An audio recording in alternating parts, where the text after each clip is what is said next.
TrustEgg. Please welcome to the stage TrustEgg.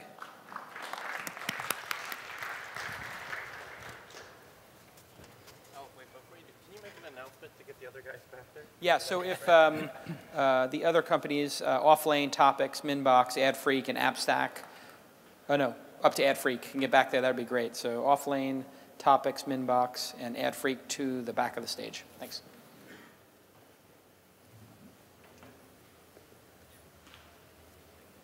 We good? You're good. All right. I'm Jeff, this is Gabe, and we're TrustEgg, the simplest way to save for a child's future. It's so easy to use that we're just going to jump right in and show you an example today. We're going to take a mother, Sally, who wants to start saving for her daughter Sophia's future. So she does the right thing, she comes to TrustEgg, and she clicks the start button. All right, Sally's a parent, so she will click on that. Sally enters her information in a hurry. There you go. And she continues. She puts in her daughter's information, Sophia, and continues. And she agrees to the terms of the contract, 3 checkboxes, and then she adds her signature. All right, Sally has just created a custodial account for her daughter that is going to have a market rate return, it's going to have tax advantages, and the security of a trust. So now that we have all this, let's put some money into it. Sally likes the recurring gift idea, and she's thinking twice a month, she'll put in $25. She won't even notice it. She puts in her information, she makes the gift, and there you go. So, I mean, if you type as fast as Sally, you can do this in less than 90 seconds. It's just supposed to be as easy as possible. All right, so now the best part is we click on Sophia's new account here, and we can share it with friends and family. Think like aunts and uncles, grandparents, big on this. So we put a link out on either Facebook or email, and they can click right on that, and they can start making contributions into the child's account. All right. We're going to fast forward a little bit. Like kids, families grow. So you can see Sally's got a lot more accounts set up, and then on the bottom where it says other gifts, that's a niece and a nephew. And she likes to put money in there during like their birthdays or something. So she knows it's actually going towards like their future.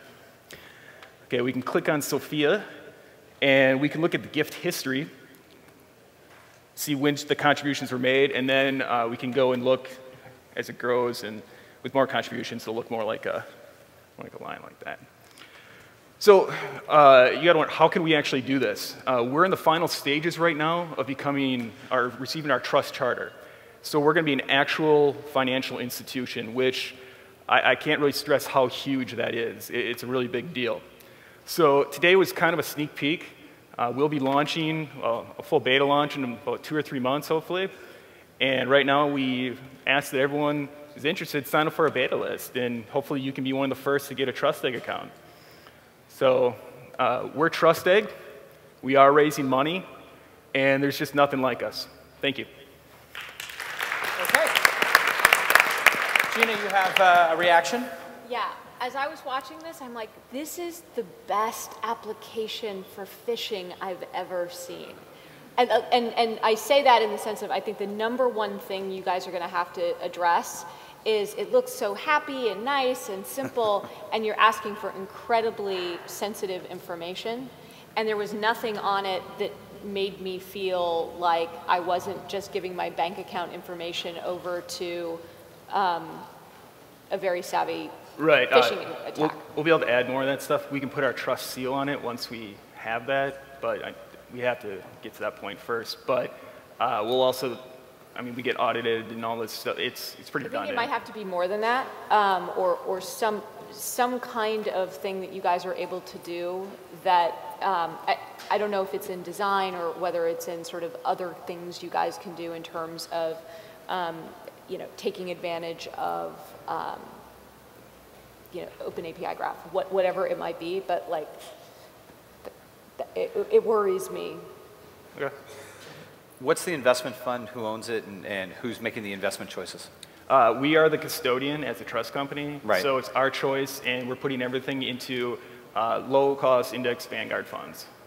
So we're able to pool all the investments so that we can get over minimums of and course. lower all the expenses. Yeah, and so the risk is shared, but the risk is also consistent across everybody. Yes. So from a choice perspective, what they're deciding is ease of use versus potentially investing where they could get a greater return. Right. The biggest problem in saving for a child's future right now, it's like a paradox of choice. Of course. So you make it easy, and there's similar programs like this that occurred in the UK. Yeah. And it took 1 in 5 families to 3 in 5 families to save. But what this also says something about your demographic, right? I mean, there's a set of people where ease over choice is important. Yes. Right. Yes. Okay. Yeah, I think it's brilliantly done. It's like you're getting people to give you large amounts of subscription recurring money. So that's genius in a nice, beautiful, hopefully viral interface. The other thing is I share some of the hesitations about you making the choices. I agree you don't want a paradox of choice, but I'd let them make a few choices. So at least that way, if they lose money or their returns aren't what they like, at least it was their choice.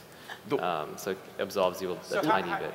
How might you structure that, Naval? What would you give stuff 3 like- choices? Would you give 30? Like 3 or 4. Like, even within Vanguard you can chunk up into like different types. You can, but right there, I mean, when you're investing into either an index fund or a mutual fund, you're already spread out. Right. So it's one of those things that Very investment familiar. advisors try to sell you that you need that other option and you don't. Right. And since other people are contributing into the account, like grandparents and aunts and uncles, what we found is a lot of grandparents don't like the idea of the parents making the investment decisions.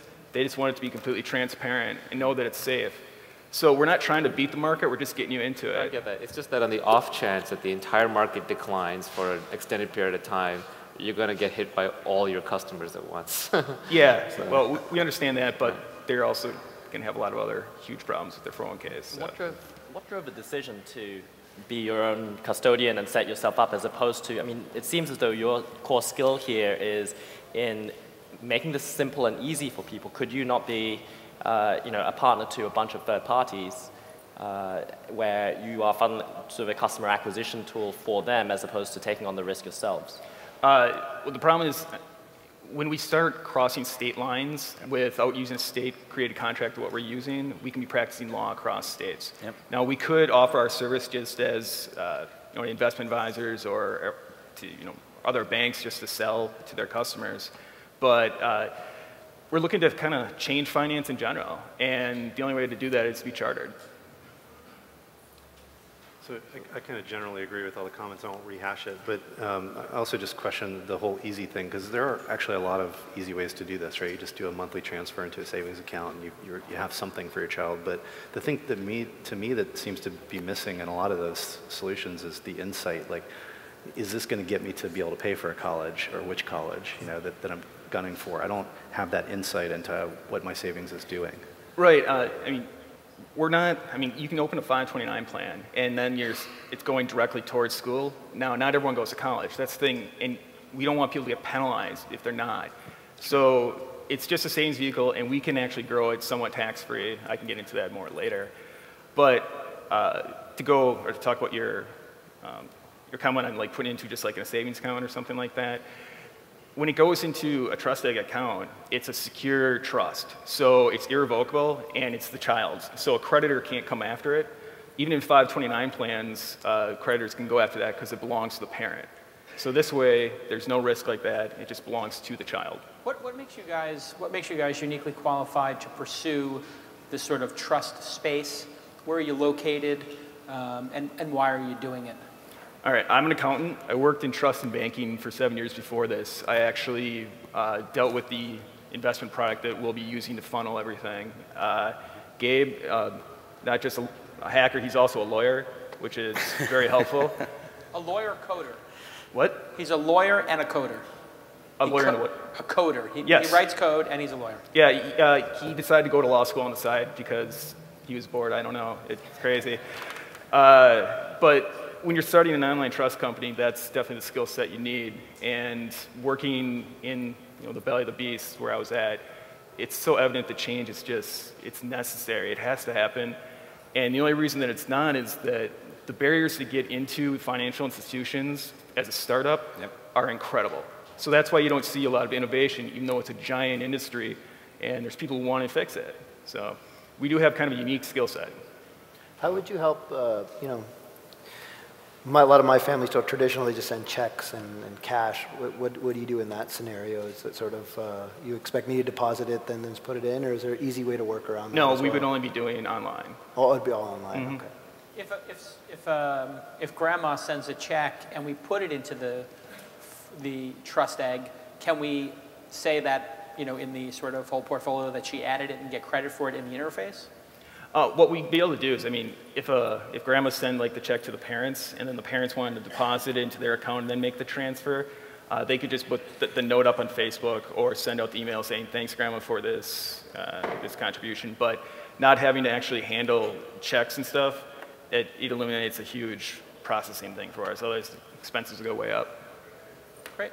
Let's hear it for TrustEgg. Very good. All right. I had a really good idea for him, but